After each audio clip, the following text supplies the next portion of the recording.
요한복음, 오늘 아침 수요 요한복음 강의 때 요한복음의 별명에 대해서 말했습니다. 요한복음은 독수리 복음서라고 말합니다.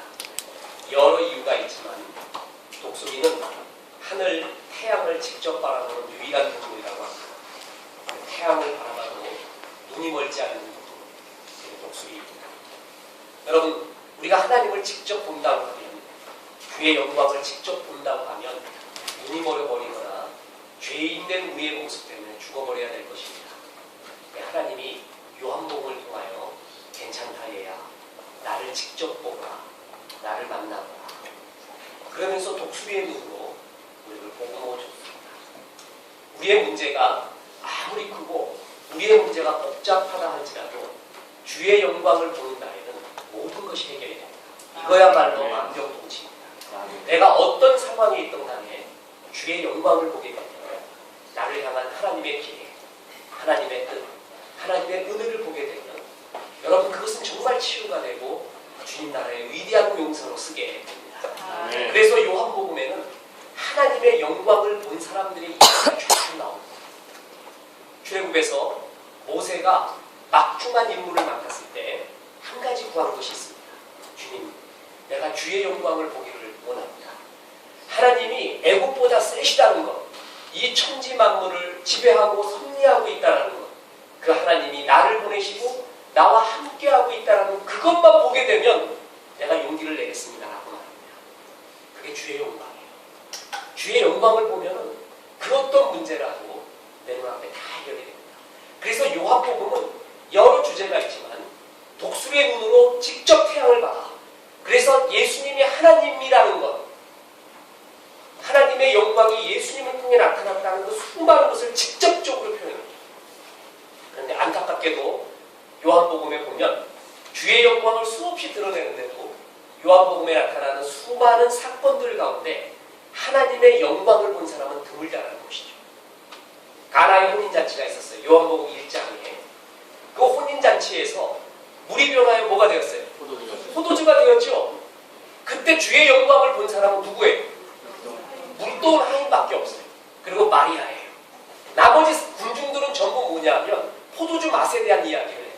아, 잔치석상에서 처음에는 좋은 포도주 갖고 오다가 나중에는 서서히 맛없는 포도주를 갖고 오는데 이 집에는 갈수록 좋은 포도주 주네 라는 말을 해요. 예수님이 가나의 혼인잔치에서 물이 변하여 포도주가 되게 할 때 그 교훈, 그 집에는 그런 전통이 있다, 그거 가르쳐주기 위하여 그 기적을 행했습니까? 그게 아니죠. 하나님의 영광을 분명히 드러냈어요. 그런데 포도주 맛만 보는 사람은 그 영광을 볼 수가 없었어요. 누가 안 거예요? 물도운 하인양. 물이 변하여 포도주가 되는 그 과정에 있었던 순종했던, 인내했던, 그리고 마리아와 물도운 하인들만 그 영광을 봤어요. 요한복음 2장에는 하나님이 예수님이 성전을 허무는 사건이 나왔죠. 그래서 사흘 만에 어떻게 하라고요? 내가 다시 세우리라. 그때 그걸 온전히 깨달아서 그것이 예수님의 십자가의 죽음과 부활이라는 놀라운 영적 사실을, 그 하나님의 영광을 본 부류는 어떤 부류라고요? 두 번째 제자. 예수님이 부활 승천하고 난 다음에 성령이 임하고 난 다음에 그때 제자들이 그때 그 말이었구나라는 걸 그때 깨달아요. 여러분, 요한복음에는 독수리의 눈과 같이 하나님의 영광을 보여주는 수많은 사건들이 있었어요. 근데 그것을 진짜 보는 사람이 없어요. 예배는 그걸 보는 겁니다. 여러분, 예배에서 열린 하는 문을 봐서 그 하나님의 영광을 보기 시작하면 내가 어떤 상황에 있건 또한 어떤 모습에 있건 그 문제는 풀어지고 주의 거룩한 시선이 꽂히기 시작하면 해석이 되어집니다. 여러분, 오늘도 예배를 통하여 주의 영광을 보십시오. 아주 중요한 주제입니다. 이 영광을 보셔서 하나님 앞에서 은혜스러운 사람 되기를 주 예수의 이름으로 축원합니다. 아멘. 저는 편견이 있는지 모르지만 대한민국에서 아름다운 지성인 그런 신영복을 저는 뽑습니다. 그 사람이 나온 책은 무조건 읽고 몇 번을 읽습니다. 그 사람이 쓴 나의 동양구전 독법에 보면 이런 말이 있습니다. 미리 아궁이를 고치고 굴뚝을 세워 화재를 예방한 사람의 본론은 알아주지 않고 수염을 그을리고 옷섭을 태우면서 요란하게 불을 끈 사람은 그 공을 칭찬하는 것이 세상의 인심인 셈이지요. 개선장군에 대한 황홀과 그런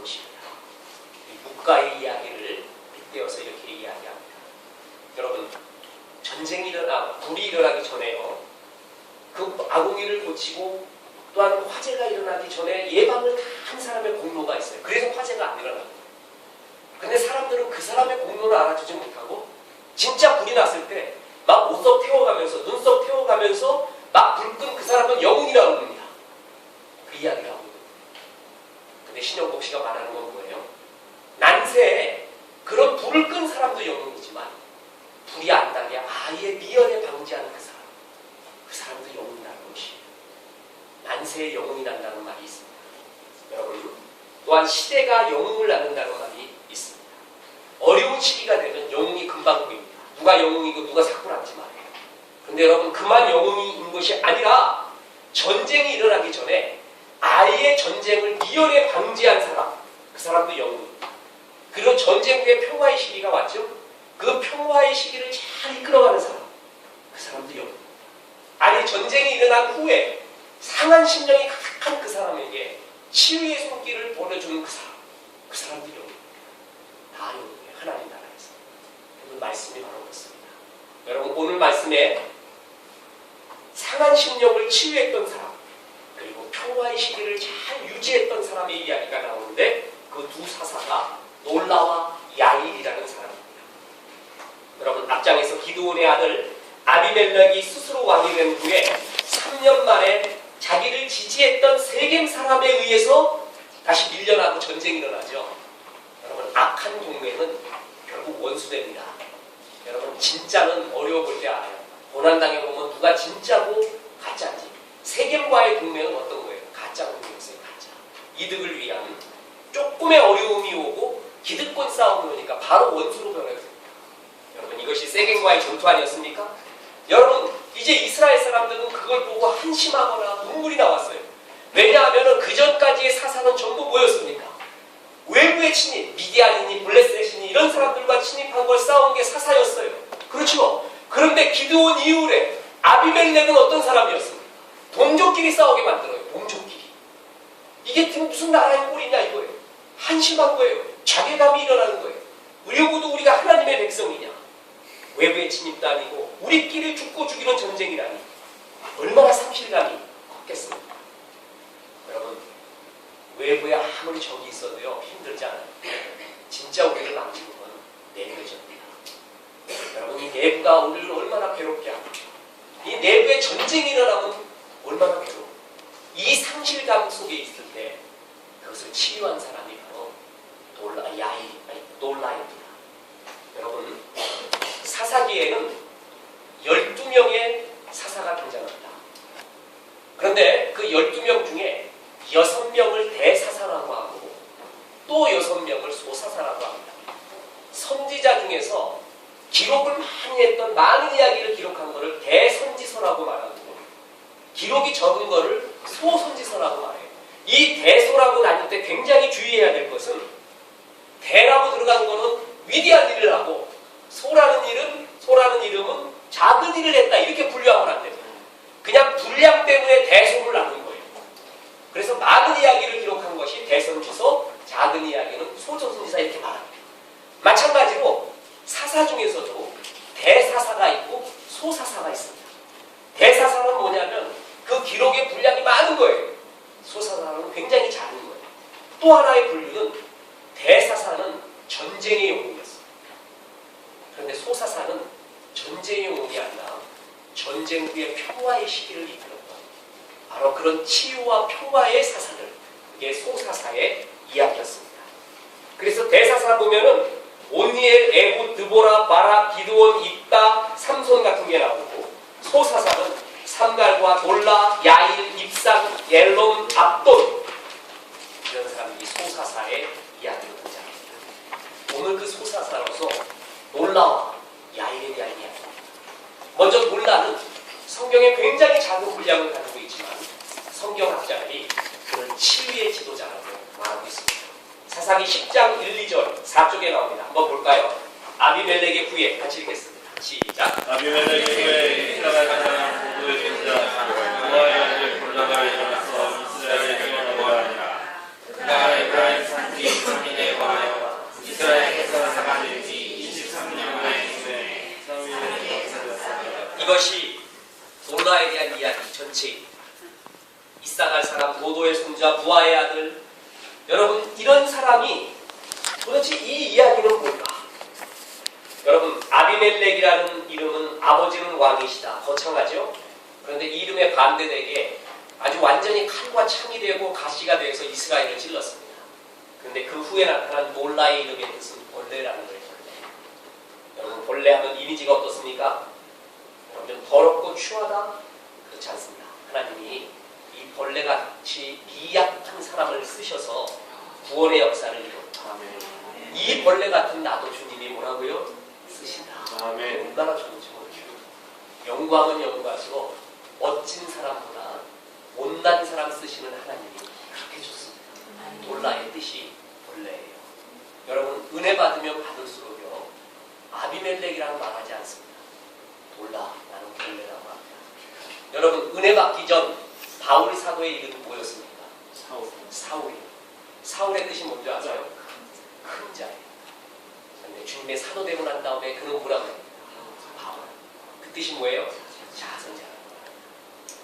여러분 세상의 영웅들은요 자선전을 남깁니다. 그런데 신앙의 영웅들은 참회로를 남깁니다. 여러분 신앙이 깊어지면 깊어질수록 이 죄인을 쓰신 하나님에 대한 은혜는 그의 은혜의 삶. 놀라가 큰다. 주님이 이런 나를 쓰셨습니다. 놀라의 기록은 거의 없는데 놀라의 기록 가운데 제일 중요한 것 중에 하나가 아비멜렉 후라는 단어입니다. 아비멜렉 후. 성경은 이것을 강조하며 이야기하고 있습니다. 아비멜렉은 역사가 거꾸로 흐르는 반동의 역사 정도가 아니라 역사적 반동이 아니라 아예 하나님 나라의 흐름을 끊어버릴 뻔했습니다. 같은 동족에 의해서 하나님의 백성들이 비참한 전쟁이 일어납니다. 여러분 그 아비멜렉 후 얼마나 나라가 비참했겠느냐. 그 아비멜렉 후 나타난 게 누구였어요? 놀라였습니다. 그런데 또 놀라운 구절 하나는요. 이 놀라 때는 외부의 침입이 없었어요. 그죠? 이제는 어느 정도 안정이 되어가는 시기인데 놀라의 사역을 하나님이 평가할 때 이스라엘을 구원했다고 표현해요. 자 여러분 보세요. 다시 한번 4쪽에 사사기 10장 1, 2절 보세요. 아비멜렉의 후에 이사갈 사람 도도의 손자 부하의 아들 돌라가 일어나서 이스라엘을 뭐라고요? 구원했어요. 구원. 여러분 구원이라는 것은 외부의 침입과 아주 결정적인 난세에서 어떤 영웅이 일어나서 나라 구하는 걸 구원이라고 한단 말이에요. 근데 돌라의 시기에는 그러한 외부의 침입이 없었단 말이에요. 그런데도 하나님께서는 돌라의 사역을 무엇으로 보았어요? 구원의 사역과 동일한 걸로 보았습니다. 얼마나 멋집니까? 여러분 이 피파해진 이런 고통에 빠진 자괴감과 무너진 자아성에 있는 사람들을 착하게 이끌면서 하나님 앞에 치유의 역사 또한 사랑과 안정의 역사가 있는 것은 전쟁과 똑같았다는 것입니다. 구원했다라고 성경은 표현합니다. 멋지지 않습니까? 이 사람도 멋진 주의 나라의 영웅이었습니다. 그 후에 야일이 일어나게 됩니다. 6절 보겠습니다. 사사기 10장 3절 시작. 그 후에 시작. 그 후에 유다 사람 야일이 일어나서 20년이 넘은 것을 상하였다. 놀라 죽은 다음에 하나님이 멈추지 않고 이어가고 있는 주님의 역사. 야일은 오브, 빛에서 나왔습니다. 계몽자, 빛을 비추는 자. 그게 야일의 뜻입니다. 여러분 앞서서 놀라가 상처받은 이스라엘을 치유하는 사역을 했다면 야일은 그 평화의 시기를 이어가는 평화를 계속 이끌어가고 유지하는 지도자였습니다. 여러분 이것이 쉬운 것이 아닙니다. 여러분 야일의 사역에는 돌라처럼 구원이라는 말도 없습니다. 그러나 그가 치리하는 동안에 이스라엘은 원만하고 평화로웠습니다. 평화의 시기를 유지하고 길게 하는 역할, 이것이 바로 야일의 일이었습니다.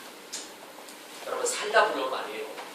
교회에서도 또한 가정에서도 나라에서도 극적인 사람이 있어요. 저 사람 보면 왠지 극적이에요. 뭔가 번쩍번쩍 일이 일어나고 멋진 모습이 후광이 그 앞에 있는 사람이 있는가 하면 어떤 사람은 박의 끝방처럼 밋밋해요. 아무것도 아닌 것 같아요. 근데 굉장히 안정감이 있어요. 여러분 다 필요해요. 근데 여러분 평화의 시기에 정말 필요한 사람은 이런 안정감이 있는 사람입니다. 안정적이에요. 무리가 없어요. 부담이 없어요. 보기를 원해요. 이게 얼마나 인격적 모습으로서 중요한지 모릅니다. 예수전도단이 찬양 DTS를 할 때 찬양 인도자에게 가장 많이 하는 말이 있습니다. 기도 많이 해라, 주의 음성 들으라 하지만은 기타 현란하게 치지 말래요. 기타 멋지게 치지 말래요. 이런 기법을 갖고 치지 말고 인도자는 있는 듯 없는 듯 하고, 그러니까 너 없어도 다 불러야 돼. 또 누가 들어와도 부르는 못하게 너를 없애라는 거예요. 너를 없애라. 그래서 네가 드러나면 안 된다. 밋밋해라는 거야. 밋밋해. 그게 잊혀지지를 않아요. 저는 대학 다닐 때, 예수전도단 다닐 때 기법의 소유자였습니다. 나만 이런 기법을 치고, 그러니까 예를 들어서 힘들어 줘요. 가끔가다 뭐냐면 나한테만 그 잭을 꽂아가지고 손으로 튕기라고 해요. 그때 막 튕기는 거 쓰리핑거를 하는 게 저밖에 없었어요. 그러니까 가끔 솔로의 모습을 주면 쓰리핑거를 그냥 무슨 컨트리 뮤직 하듯이 막 주목받으니까 멋있어 보이고 굉장히 괜찮아 보인단 말이에요. 지금 생각하면 정말 부끄러워요. 그 지금 리더가 하는 말이 너를 없애게, 너를. 네가 없는 것 같아야 된대. 정말 그게 얼마나 중요한지 몰라요. 여러분 반심이라 보면은요, 여러분 반찬도요, 어떤 극적인 반찬보다도 그냥 일반적인 밑반찬의 주소종합을 알지요. 그걸 잘해야 돼. 그거. 그래야 음식이 맛있는 거. 여러분 이 나이 되니까 반백년 살아보니까 시래기 잘하는 거, 김치찌개 잘하는 거, 된장 잘하는 거, 그게 최고입니다. 어디 가서 특별한 거 먹자 그래도 별로 기쁘지도 않아요. 그건 젊었을 때 아주 그냥 혈기왕성할 때 이야기지. 나이 들어갈수록 어떻게 되는 거예요? 그 밑반찬의 소중함을 아는 거예요. 여러분 이게 굉장히 소중한 영광. 이 교회에도 보면요, 저 사람이 그렇게 특별하지도 않아. 굉장한 교훈적인 얘기하는 것도 아니야. 뭔가 굉장히 깨닫고 와갖고 막 이런 거 하는 것도 아니에요. 그런데 언제나 그 자리에 있는 사람이 있어요. 언제나 보면 눈을 들어보면 그 자리에 있어요. 안정감이 있어요. 안정감이. 참 멋져요. 이 평화의 시기를 이끌어가는 지도자의 역할, 얼마나 중요한지 몰라요. 야일이 그런 사람이었어요. 여러분 이 사람은 극적이지도 않지만, 구원이라는 말도 없지만 어린 낙이 30피를 타고 평화의 상징이에요. 나귀는 평화의 상징, 전쟁이 아닌 평화의 상징. 나만을 치리합니다. 10장 4, 5절입니다. 7쪽에 나옵니다. 그에게 같이 읽습니다. 시작. 그에게 아래 30이 있어 너희를 향해 손을 잡고 더 승주 없는데 그 성읍을 돌려기다리고 오른쪽에 성을 기다리라. 야인 죽음에 가만히 있었다. 이런 야인에게 주님은 가문의 영광을 줬습니다. 30명 애 낳고 난 다음에 그 애가 하봇 야일이라는 성읍, 30개의 성읍을 나귀를 타고 다니면서 그곳에서 이스라엘 백성들을 치리하게 됩니다. 여러분, 야일 혼자서 이 일을 다 했다면 그 몸이 100개라도 할 수가 없을 거예요. 그래갖고 그 아들들이 그 역할을 분담해서 효과가 30배가 납니다. 그들에게 어린 나귀를 타게 합니다. 그리고 하봇 야일, 야일의 집, 야일의 거주지, 야일의 마을이라는 뜻입니다. 오죽했으면은 그 성읍에 야일이 영웅이 되어버렸어요. 그래서 야일의 말에 야일의 마을. 그거 30개를 아들 30명이 나귀 타고 다니면서 지키고 다스리면서 나라를 지휘하게 됩니다. 가문도 영예롭습니다. 영광입니다. 그렇죠? 그리고 하나님이 이런 가정을 통하여서 이스라엘의 평화의 시기를 유지하게 합니다. 여러분 이게 얼마나 소중한지 모릅니다. 우리 한국 교회가 말이에요, 어려운 일제시대, 아니 구한말, 그리고 일제시대, 그리고 6.25 해방을 겪고 6.25 때, 그리고 조국 근대화가 시작될 때 한국 교회는 정말 역할을 했습니다. 우리 교회 역사 스페셜 PD가 있지 않습니까? 네, 우리 임성도가 지난번에 아주 멋진 제중원에 있는 그 이야기를 나눴잖아요. 내가 예수 믿고 난 다음에 정말 나의 작품과 내가 주님 앞에 드리는 작품은 신앙적인 작품, 혼을 담는 작품을 원합니다. 멋져요. 이게 진짜 변하는 거 아니겠어요? 이게 진짜 가치관이 변하는 사람. 요번에 역사 스페셜 12월 달에 특별 방송을 또 하는데 주제를 갖고 잠깐 이 얘기를 나눴어요. 하는 말에 성경의 서방 루트는 다 개방했는데, 성경이 어디로 가서 어떻게 되는 걸 했는데 동방 루트가 자료가 없습니다. 그건 맞아요. 여러분, 복음이 성경이 말이에요. 서방의 루트는 굉장히 다 발달되고 역사적으로 증명이 됐어요. 그죠? 근데 동방 루트는 거의 없어요.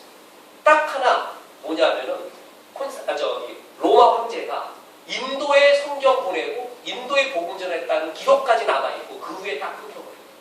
그 후에 끊긴 다음에 나온 게 뭐냐면 중국의 경교라는 거 아세요? 경교. 네. 경교 그게 기독교예요. 경교가 있었고 우리나라 다보탑에서 발견된 게 뭐예요? 십자가예요. 십자가. 다보탑에서 십자가가 발견돼요. 그런 삼국시대에 이미 뭐가 전해진 거예요?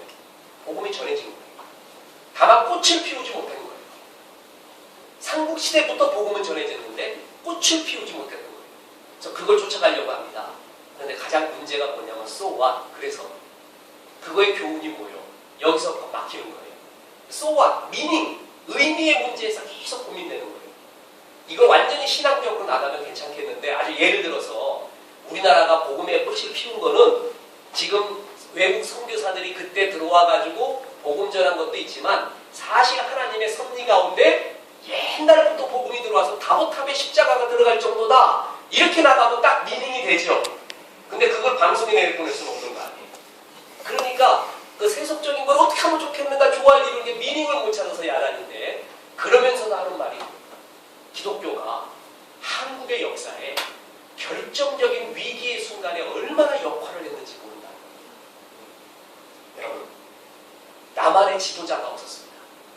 해방되고 난 다음에 외부에서 들어온 이승만에 대한 평가는 반반이죠. 그럼 여러분의 역사적 평가에 맡기겠습니다. 저는 네거티브에 가깝습니다. 아주 반반이에요. 독립운동을 제일 막은 사람이 그 사람이에요. 그래갖고 김구호를 비롯한 상해 임시정부도 못 들어올 때 남한에는 인물도 없었는데 북한을 꽉 잡고 있었던 사람이 누군지 아세요? 조만식이었지. 북한의 최고의 권위자가 조만식 장군이었습니다. 그 사람이 그 신앙을 유지하면서 소련에 협조하지 않아요. 그래서 제거당해요. 김일성이 세워진 것입니다. 여러분, 그러면서 신앙을 일제시대 때부터 무슨 말이 있냐면 교회가 세워진 곳에는, 교회가 있는 곳에는 파출소, 일본 경찰이 필요 없다는 거예요. 그럼 일본 경찰 5-6개가 세워진 것과 똑같은 치안이 유지된 거예요. 기독교가 그런 역할을 했습니다. 아무것도 없고 정통이 없는 우리나라에 복음의 빛, 선교 왕국이 되어서 우리 조국이 동방의 예루살렘이다 할 정도의 새로운 자부심이 있는 게 우리 교회사였어요. 조국의 위대한 위기의 시기에 기독교는 역할을 했습니다. 근데 여러분, 이 기독교가 힘이 잃어갔을 때가 어느 때인 줄 아세요? 평화의 시기예요. 조국 근대화가 다 끝나고 70년대, 80년대가 끝나고 90년대 그 평화의 시기가 유지되자 기독교의 역할이 타락하기 시작합니다. 더 쉽게 이야기할까요? 위기 때의 지도자가 있었어요. 위기를 극복하는 눈물을 흘리는 손양원이나 주기철 목사 같은 지도자가 있었는데 평화의 시기에 평화를 이끌고 가는 지도자가 없었다는 거예요. 평화를 어떻게 유지하느냐, 평화를 어떻게 해서 평화의 시기에 업데이트하느냐, 그런 지도자가 없었던 거예요. 그 지도자가 다 필요한 거예요. 하나님 나라에서. 위기 때만 영웅이 아니라 평화의 시기를 이끌어가는 지도자가 필요했다는 거예요. 이런 시기에는 어떻게 해야 충만하고 어떻게 하나님 앞에 씁니다. 이걸 제시한 지도자가 없었다는 것이 야일은 평화의 시기를 유지해갔습니다. 여러분, 놀라는 아비멜레크의 깊은 상처를 치유해갔습니다. 이 역할도 영웅 아닐까요? 자, 그래서 이제 놀라와 야일과 같은 소사사의 삶을 보면서 주님이 주시는 중요한 묵상, 교훈을 묵상해야 됩니다. 그건 뭐냐면 하나님이 주시는 뭐라고요? 사명이 다르다는 거예요. 가장 행복한 사람은 내게 준 사명, 나답게 사는 거예요. 나답게 사는 거. 내게 준 사명대로 그걸 행복해하며 사는 거. 내게 줄로 지어준 기억이 아름답다. 그걸 보면서 사는 것이 행복한 거. 유머 중에 이런 유머가 있습니다. 짜장면을 가장 맛없게 먹는 때, 어느 때 짜장면이 가장 맛이 없느냐? 짬뽕 생각나요. 짜장면이 얼마나 맛있어요. 그런데 이 짜장면이 맛이 없을 때가 있어요. 어느 때라고요? 짬뽕 생각이 나요. 그럼 여러분, 짬뽕이 가장 맛없을 때는 어느 때예요? 짜장면 생각나요. 그래서 요즘 나온 게 뭐예요? 짬짜면이라고 2개를 나눠요. 그게 사람의 심리를 아는 거예요. 짜장면 먹을 때 짬뽕 먹을 걸, 짬뽕 먹을 때 짜장면 먹을 걸 그러니까 두 개를 다 놔둔 거예요. 여러분, 우리는 짬짜면 인생이 되면 안 돼요. 주님이 나를 짜장으로 부르고 짬뽕을 불렀으면 짜장 맛의 프라이드를 느끼면 되는 거예요.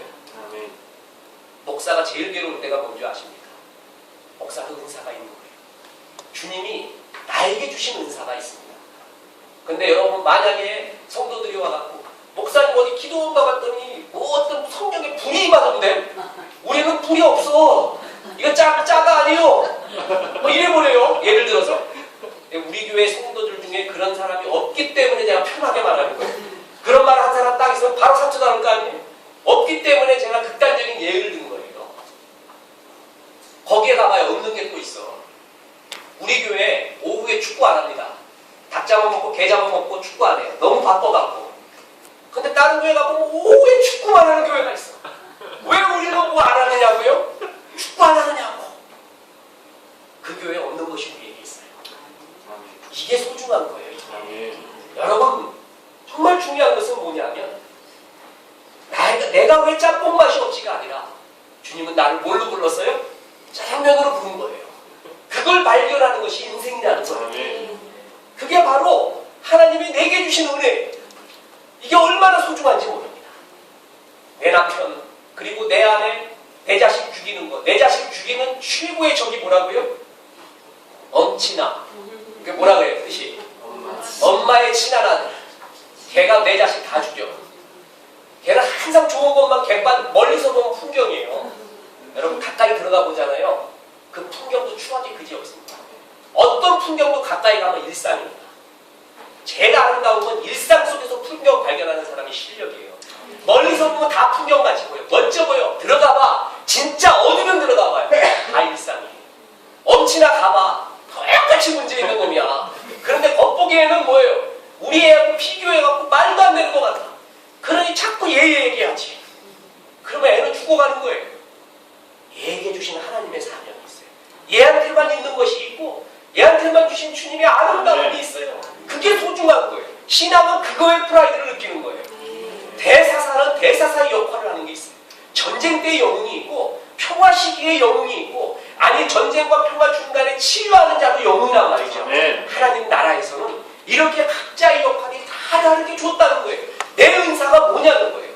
나는 이것만 하면 좋은 것이 뭐냐는 거예요. 열매가 있는 게 뭐냐는 거예요. 그게 내 사명이에요. 사명. 그 일을 쫓아가는 것이지 내가 다른 사람이 되고 다른 사역을 하려면 아닌 거예요. 내게 주신 것이 있구나. 이것이 아름답구나. 그게 시편 16편 닉당 황금시의 주제 아닙니까? 황금시, 다윗의 시 중에 최고의 황금시. 주께서 내게 주신 분기, 내게 줄로 지어준 구역이 아름답습니다. 그걸 발견한 다윗의 아름다움. 한고조 유방이 천하를 통일하자 유학자 유가가 아주 멋진 말을 했습니다. 가 이마상 득천하하나 부가 이마상 칠천하라. 말 위에서 천하를 통일할 수는 있으나 말 위에서 천하를 다스릴 수는 없습니다. 왕이여 변해야 됩니다. 전쟁 때는 칼과 창과 말과 갑옷이 중요했지만 전쟁 끝나고 통일한국이 되었을 때는 그전과 같이 칼과 창과 말과 갑옷 갖고 다스릴 수가 없는 겁니다. 이제는 그에 대한 새로운 패러다임이 나와야 됩니다. 그 유명한 말을 하는 거예요. 말 위에서 정복한 자가 말 위에서 다스릴 수가 없어요. 말 위에서 뛰어다니던 때 그때의 영웅이 있는가 하면 그걸 내려와서 평화의 시기를 다스리는 사람이 또 떠 있어요. 완전 리더십이 다른 거예요. 리더십이. 여러분, 광야 시대의 모세의 리더십이 어땠습니까? 한마디로 카리스마입니다. 카리스마. 그냥 하나님이 모세 말 안 들으면 어떻게 버려요? 그냥 벼락 내리든가 땅 꺼져버려요. 모세가 혼자였어. 혼자. 이 아론도 동력자로 보내줬는데 가끔 곰팽이 같은 짓 하지요. 미리암도 가슴 아프게 만들지요. 그러니까 모세는 혼자였어요. 진짜 성경 보면 불쌍한 사람이 모세야. 모세. 불쌍해 죽겠어. 그냥 추통살동 싸면서 하나님 앞에 십계명 받아오니까 밑에서 하는 짓이 뭐예요? 우상이나 섬기고 앉았고, 거기에 제일 믿었던 아론이 합세하고 앉았어요. 그러니 오죽했으면 뭘 집어던져요? 얘가 이 돈놈들한테 주지 마십시오 하고 던져버려요. 정말 혼자였어요. 이 모세가요, 누구하고 상의할 수가 없었어요. 상의할 수가 없었어요. 정말 외로운 사람이었어요. 그런데 그래서 모세에게는 강한 카리스마로 나가지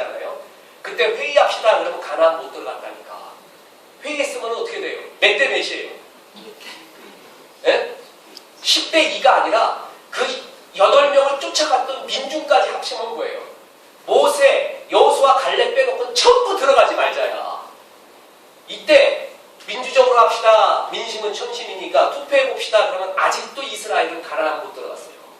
아직도 못 들어갔어. 그때 모세가 그냥 밀어붙여버리는 거예요. 그때 리더십은 강한 카리스마의 리더십. 가나안 들어와서는 어떻습니까? 여호수아의 리더십. 팀 사역이었습니다. 시스템이었습니다. 시대가 달라진 것이었습니다. 여러분, 이때는 이 리더십, 이때는 이 리더십. 마찬가지로 이 시기에는 이런 사람이 필요해요. 그리고 이런 시기에는 이런 사람이 필요하고, 나는 하나님이 어떤 모습으로 나를 맞이하시고 쓰고 있는가. 여러분, 그게 소중한 것이에요. 막 교회가 막 격변이 일어나고요, 위험이 일어날 때, 막 풍랑이 칠 때, 그때 쓰임받는 사람이 있어요. 꼭 그런 성격과 기질의 사람이 쓰임받아요. 아직까지 아주 완전히 싸움딱 투자예요. 싸움딱 기질. 싸워도 상처 하나 없어. 그 다음날 자고 일어나면 깨끗해.